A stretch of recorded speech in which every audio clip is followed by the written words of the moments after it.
Kristy, welcome to Spark TV. I'm so Thanks excited for to having have you me. here. Oh, so excited to share your story. Let's just get straight into it and kick things off by telling everyone who you are and what you do. So I'm Kristy Withers. I'm the founder of a company called Incy Interiors, which is a designer children's furniture company, and we sell predominantly beds and cots to mums with style. I love that. Yeah. And do you manufacture the products or import them, or how does that sort of process work? Both. So all the products are designed here in Australia, either by myself or my brother Tom, and we do that all in-house. And then we have factories that we've worked with for many, many years, like some back to the very beginning, like 13 years ago. And so we manufacture in Southeast Asia and China. So we do, and different countries have different specialties. So we do wood in Vietnam. We do all of our metal products, all the rose gold plated products are in Taiwan, and mattresses and acrylic and things like that are in China. Oh my God, this is so good. So 13 years, that's huge. Yeah, it's a really long time. Well, cast your mind back. How did you get into this? So, what was the backstory before starting your own business? So I was currently, well, prior to starting Incy, I was working at eBay, running their marketing and advertising team.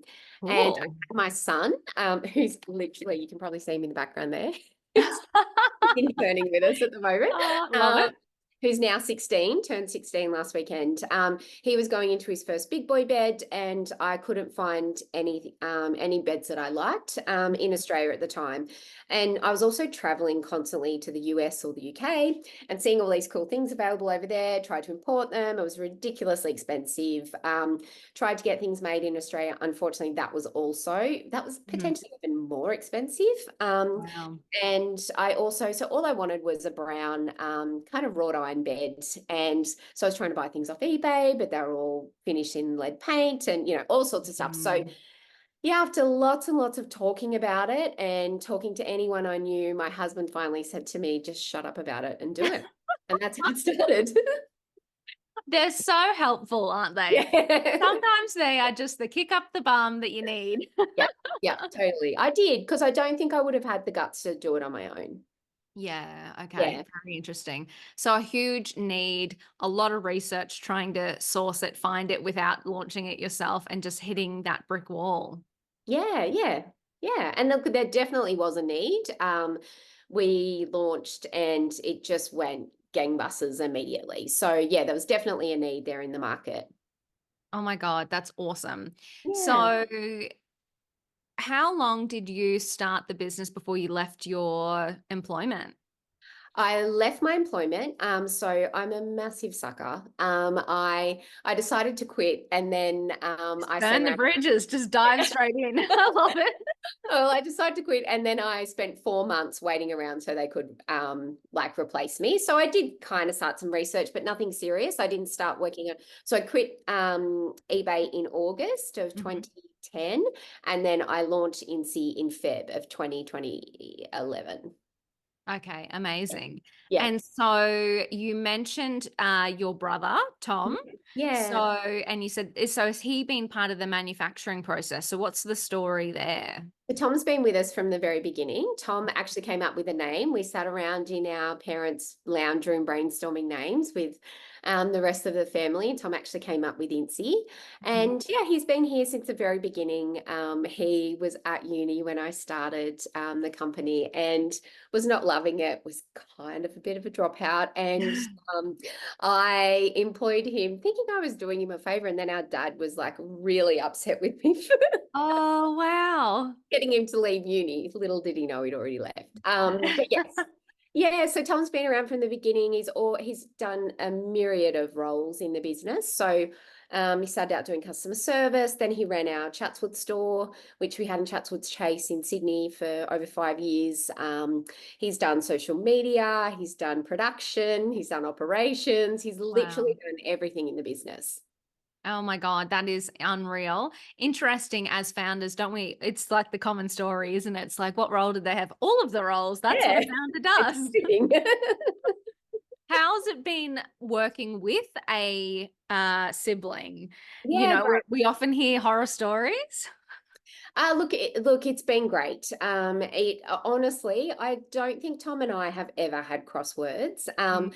My sister worked in the business for 9 years, and we would definitely butt heads on things. But yeah, she's now doing real estate. But yeah, Tom stuck around, and look, I think it really helps that Tom's so easygoing. But yeah, I think we just really both respect each other and respect what each other brings to the relationship, both personal and business. And yeah, I honestly don't think we've ever had stern words. I love it. That's fantastic. Yeah, That's literally what you want in that's a bizarre business actually, thinking relationship. about it Yeah, now. but a very good thing. I love Yeah, that. yeah. So over the 13 years, so you mentioned having a store, so a physical retail space. Obviously, there's the online is, I Mhm. assume, more where it's at now. Yep. But what have you attributed that business growth? What's the life cycle been like? Because 13 years is a long time, right? So I think a lot of people right now they go, "Oh, I've just got to go all in on social media. It's the thing." But obviously spanning 13 years ago, TikTok wasn't even around yet. So how have you seen like the way you've grown the business change over that time? Yeah, look, I think I get asked this by people, and the one thing I would say is you've just got to, I hate the word, but pivot. You've just constantly got to Mm, be aware of what's going on in the environment, like at, macro and micro, and really just be aware of that. So when we launched, I was so naive when I launched. I literally launched a website and didn't understand wholesale, didn't really even know what it was or anything about it. So I launched thinking I was going to just sell directly to customers because that's what I'd done at eBay. Well, not that I'd been selling, but I just knew there was, buyers and sellers. yeah. And so I launched, and the day we launched, so my background is corporate marketing. So, we had a really big launch. There was definitely a need, and I was reached out by 3 retailers on that first week. And so Wow. we really, really quickly had to pivot to wholesale. Mm, There was issues with that. So, I hadn't priced the products to have wholesale margins in there and all sorts of stuff. I thought, I'd given myself this great margin.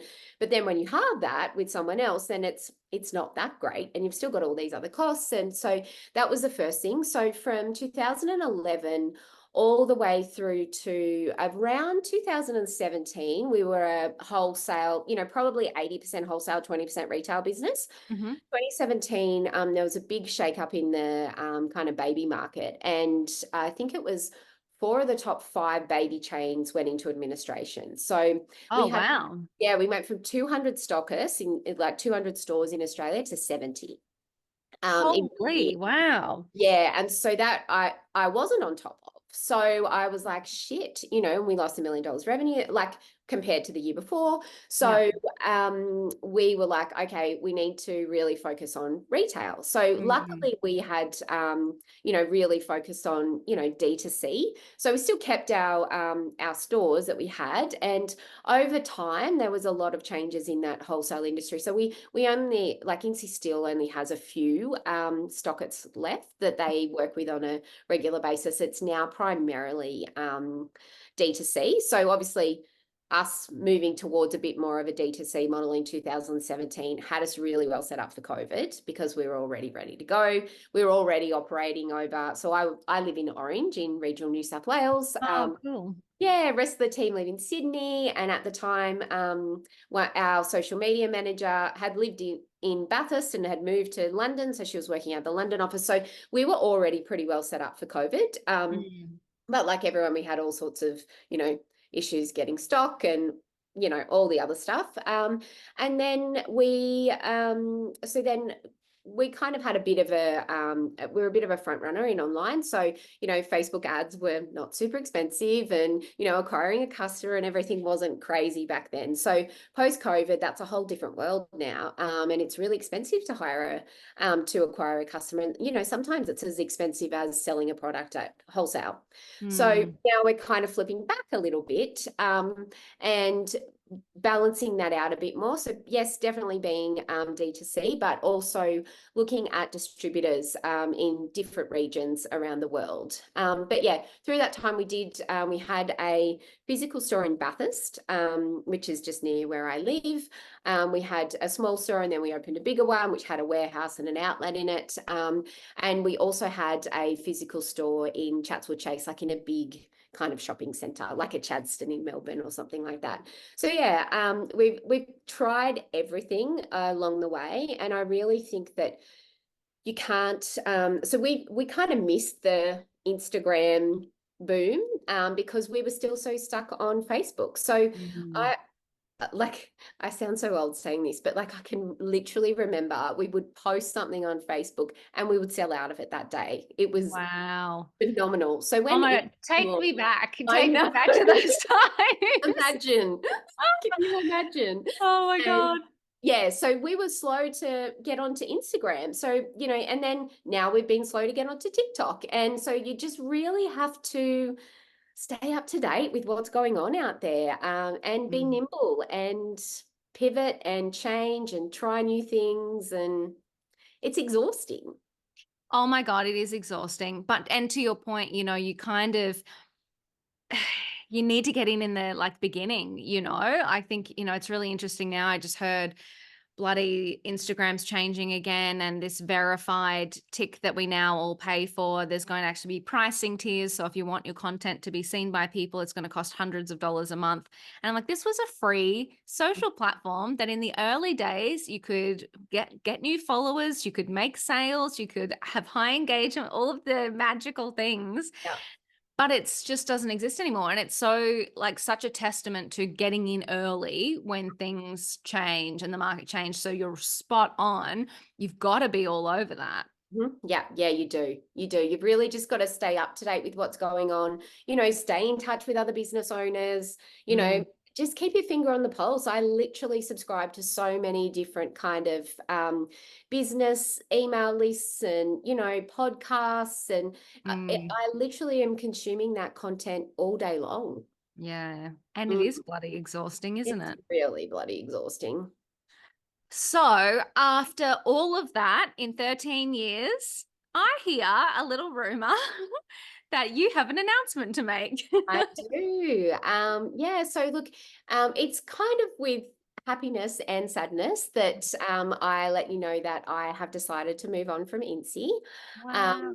Yeah, the last 12 months they've been tough, to be honest. They've been really tough. We signed a contract with a big retailer in Australia that most definitely didn't turn out Mm, how they promised it would turn out. And we invested heavily in stock and a whole heap of stuff. And that put immense pressure on me, both, you know, personally and business wise. And yeah, I just made a decision that I need to kind of focus on me and my family. And so, look, you know, I'm lucky enough that when I mentioned this, I had the perfect person within the company who actually wanted to purchase it, which was my brother Tom, who we've talked about a little already. So yeah, so my brother Tom has taken over Incy. I'm helping him transition with everything that's going on, and yeah, he'll be the new Incy owner. And wow. yeah, Well, congratulations, thank because 13 years in business is no mean feat. It no, is so hard, it is so tough, but it is also really hard to recognize when it's time to do something new. I yeah, feel like our businesses are so wrapped up in our identity as, well, business owners, as women, yeah. and actually making that decision. Talk to me about that, because that can't have been easy. No, that was incredibly difficult. And look, it was not something that I just kind of came to. It's as you said, the identity was a really big thing, and I was really tied up in that. You know, Mhm. I had to, I went and saw a psychologist. You know, I was put on Zola for anti-anxiety, Yeah, and wow. I've been through the whole process. Like it was.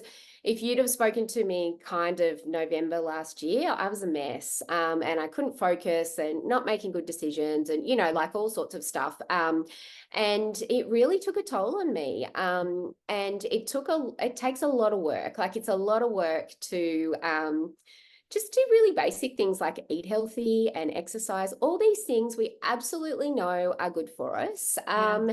And just focusing on me and my mental health and yeah, and like the team and everything. So look, it was absolutely not an easy decision.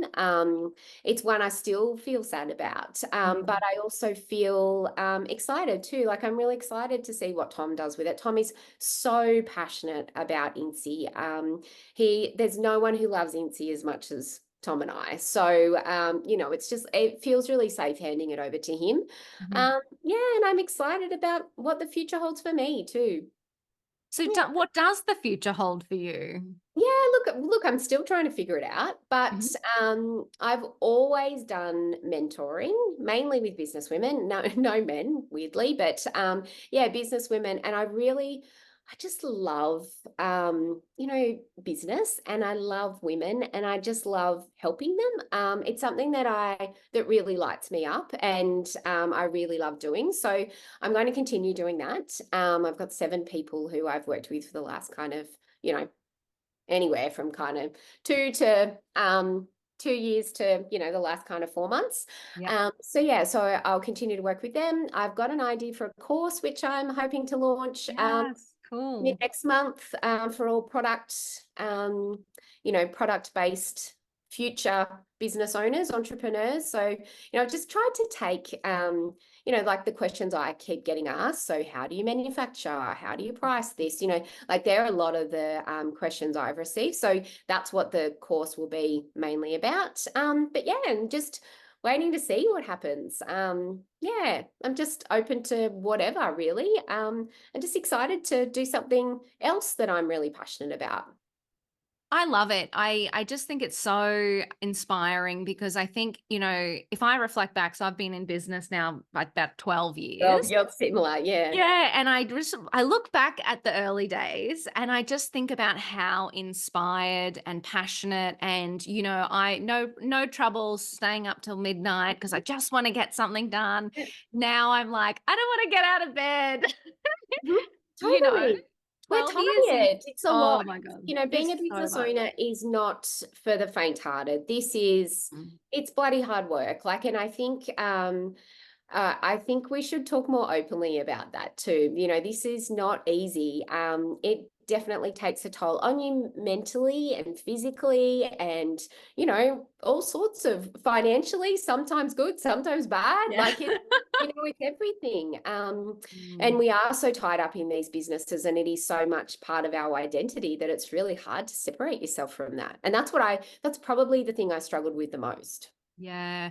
And it's interesting too, because I think, in the small business and business versus startup, there's different rhetoric that goes on. So in kind of the tech startup land, there is an end game. People talk Yeah. about selling or Yeah. listing or the exit, right? But I think as us, maybe we start out as small business owners, we don't really talk about the end, and what that looks like, whether it be, and don't get me wrong, some people I know want their businesses for life, and Yeah. some people have lifestyle businesses over scalable businesses, and all of the gamuts in between. But I think there is, yes, we should talk about what happens at the end. Do we Yeah. want to sell this to somebody else? Do we want to just wind it up and move on to the next thing? Do we want to just pivot it and do something completely different because we see what we're doing right now we're not passionate about anymore, or it's not working anymore, depending on the market? Yep. Like, it is okay to pivot, to change, to exit, to move on. That is okay. And I don't think that's ever spoken about, and I spoke to so many people who'd sold a business because I really wanted to understand, how they felt afterwards. And most of them kind of crash afterwards because it is so much tied to your identity, and then you're not sure who you are and where you fit anymore. And, and then there's always those issues with who you sell to. And, these were all things that I was weighing up when we were making these decisions. A couple of years ago, we'd been approached by a big business to acquire us, and it just didn't feel right. It didn't feel like I could trust them with something that I had literally spent thousands and thousands of hours working on. And I didn't feel like that felt like the right fit. And look, financially, it's definitely going to be a much better option. But yeah, look, so I think, yeah, it is, it's hard to navigate, and I don't think there are enough outlets for people to kind of talk about that stuff or anything really hard. Like, yes, we're really, like, there's definitely a change and people are starting to talk more honestly about things, but lots of those conversations are had in little groups and on the side. Nothing is really out there.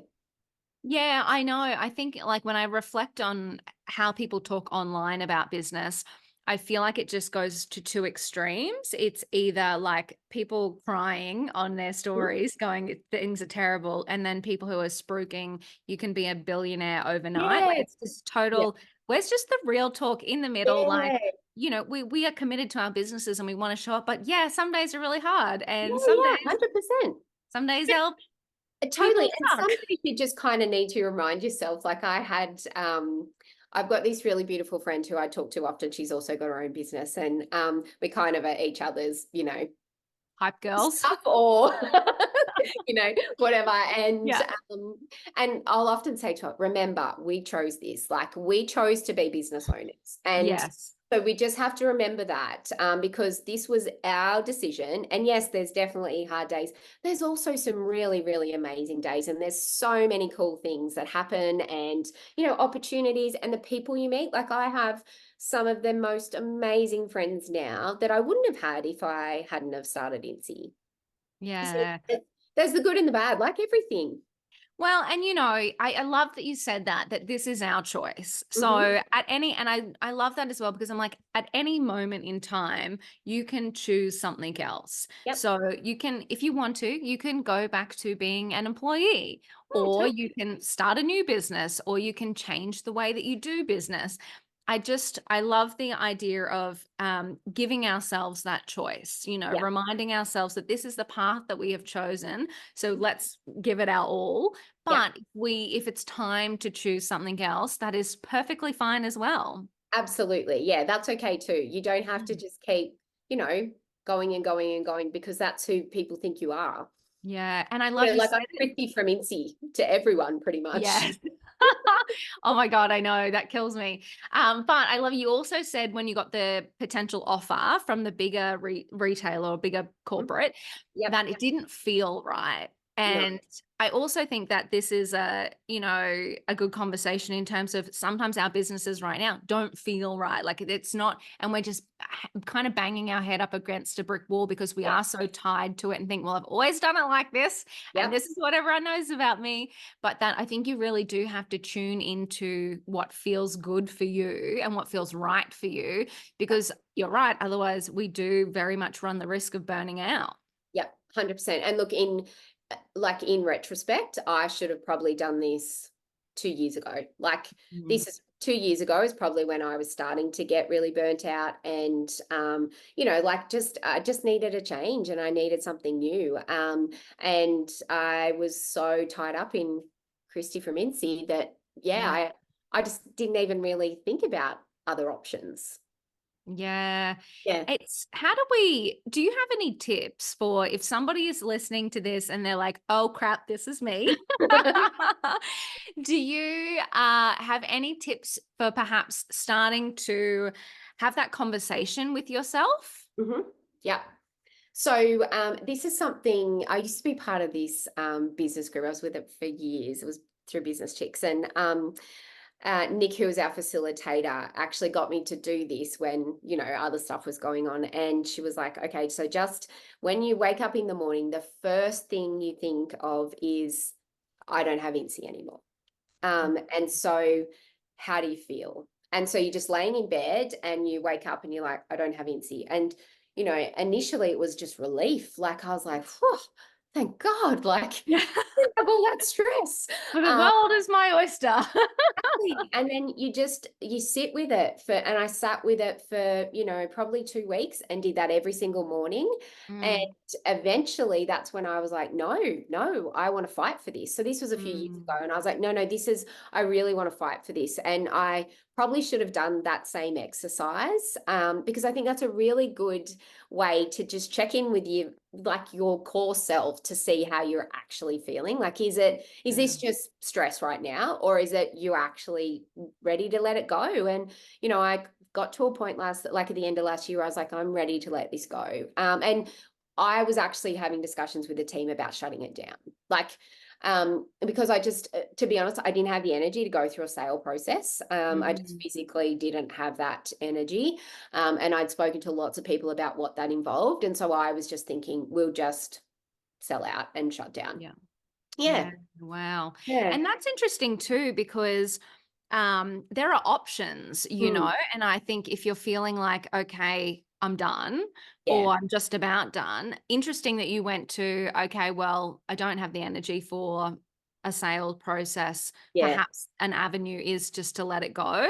Yeah. But interesting that it ended up in selling to your brother. Yeah. Yeah, So totally. good to know, like, go through the process and ask the questions and Yep. talk to people who've been through this before, and because there are different alternatives. 100%. And just be honest. Like, I just think that just be honest with people about how you're feeling. And Mm, you'll be so surprised at the reaction you get. Like, when I started saying to people, "Oh, like, I don't know about this, like, it's not feeling," and it was so interesting that, all these people that you think, oh, well, they think, oh, she's a failure, or, like, whatever it is, mm, that's mm. that voice in the back of your head. It's so surprising to hear it from a different perspective. And the other thing I think is just, and this is harder to do, but like, trying to give yourself the same advice you'll give to a friend. So if a friend was in the exact same situation you were, how would you be speaking to her, Mm, or him? And what would you be saying to them? How would you be feeling about their decisions? But yeah, look, it's a really big thing, like, especially something you're so tied up in. And I just think, talk to people. I honestly, speaking to a psychologist and yes. getting on medication was, I should have done that 10 years ago. Like, I have literally lived on this, I have anxiety. Mhm. And I have just lived with this, like, this kind of constant fear all the time. I didn't realize that you didn't live like that, that, Mm, something was going to go wrong, or that, you were not going to, because I'm a total perfectionist. I want to make everyone happy. And so I don't want to let anyone down. So it was just living mm. in this constant fear that I was going to let someone down, or, not achieve what I was wanting to achieve, or whatever. And oh my God, it's so freeing to not have to feel like that. Who knew? Oh Oh my my God, God, I love that. please, if you feel like that, know that you don't have to. It's game changing. That is incredible. And I love what you said about, just being honest with people, because I'm always so surprised. I also live in the camp of, I don't want anyone to know that maybe I'm not a giant massive success, and I don't always jump out of bed in the morning and feel so positive about all of the Yeah. things. And especially because I have that high energy in Yeah. person, you kind of go, I can't break the persona of who I'm Yeah. supposed to be. But man, I get shocked when I have an honest conversation with someone and they're like, oh my God, thank God you said that, because I hate everything today and I want to quit. you know, Totally. we are Totally. all going through it together. Yeah. And I think the sooner you realize that, the Mm, easier it is. And the sooner you have people who you can talk to about that, there's so much. You absolutely, every single person in business needs a business buddy they yeah. can call and tell them the actual story about what's going on, and they know all your background, they know all of that, so they can give you like an external perspective. I'm really lucky that I've had my team for that, because Yeah. I've just kept things really open and honest with the team. If things are good, they know they're good. If they're bad, they know they're bad. There's no hiding that. And yeah, so but you can only do that in a small company. I don't think you could True. in a big company. Yeah, and I do find that some people, some business owners do feel like I don't want to share the bad times with the Yeah, team. And, and also, sometimes if you're just having a bad day, you don't want to project that onto the team. totally, But you're totally. so right. Like having that person in business or the people in business that you can go to just to Mhm. have those open, honest, real conversations like, look, today sucks. This is what's happening. Or Yeah, even like, my employee is pissing me off yeah, today. totally. Yeah, Whatever yeah. it is, whatever it is. It's so important. Yep, 100% Mm. is. Yeah, Oh, it really is. And that's a game changer. Like just having that one person you can call and be like, what the fuck do I do here? Like, yeah, what are we exactly. going to do here? You Yeah. need that person.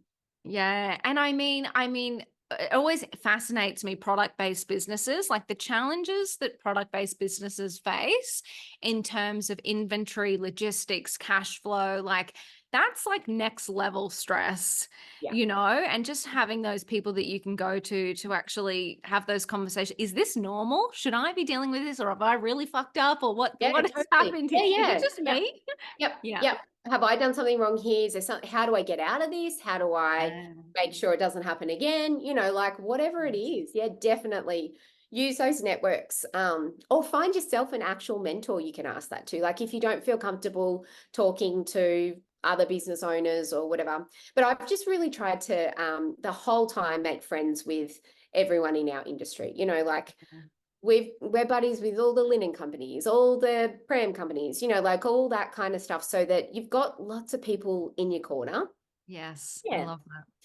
yeah. I love it. You are absolutely incredible, Kristy. So I always love to wrap up our podcast with one last piece of advice. So, reflecting on your awesome time in business, what would be a piece of advice that you might give to another woman on her journey? Um, Look, I always give the same piece of advice, so I should probably change this. But I do get asked all the time about, people who are tossing up whether to start or not. Mm, And I think the first thing you have to do is figure out, is it a hobby or is it a business? Because if you love something and you're thinking you want to turn it into a business, if you can't make it profitable, it's not a business. And then you're going to hate your thing that you're really passionate about. If it's a business, just start, because as soon as you start, you just have to keep going. It's like even me now, like I'm trying to write a course. So what do? I get some branding done. So then I have to do a website, and then all the things just happen. Like you then go, okay, I have to do this next and I have to do that. But if you're just in that scared little bubble of, oh my God, I don't know what to do, just start and do one thing, and then everything will just start to flow. it's so good. That is the best advice. You really have to in business get comfortable that there's no end. Mhm. Unless it's an exit or Yeah, a sell or whatever, like we've just been talking about. But in terms of the day to day, there is no end. There's always the next thing, and that's kind of also the good thing because it's you never really have to think about what to do next because it no, does seem to it flow. It's just like, happens. well, I'm You just know what gonna, the next thing to do is, because it's the next thing on your list that hasn't been yeah, done. And totally. yeah, Oh, I yeah. love it. That is fantastic advice. Well, thank you so much Oh, thanks, for being Sophie. so open and honest with the Spark community today. So grateful for you and congratulations on making the decision. And I can't actually wait to hear how it all goes and what's next Thank and see you. the course. And Thank yeah, you. it's Thanks. amazing. Thanks for having me.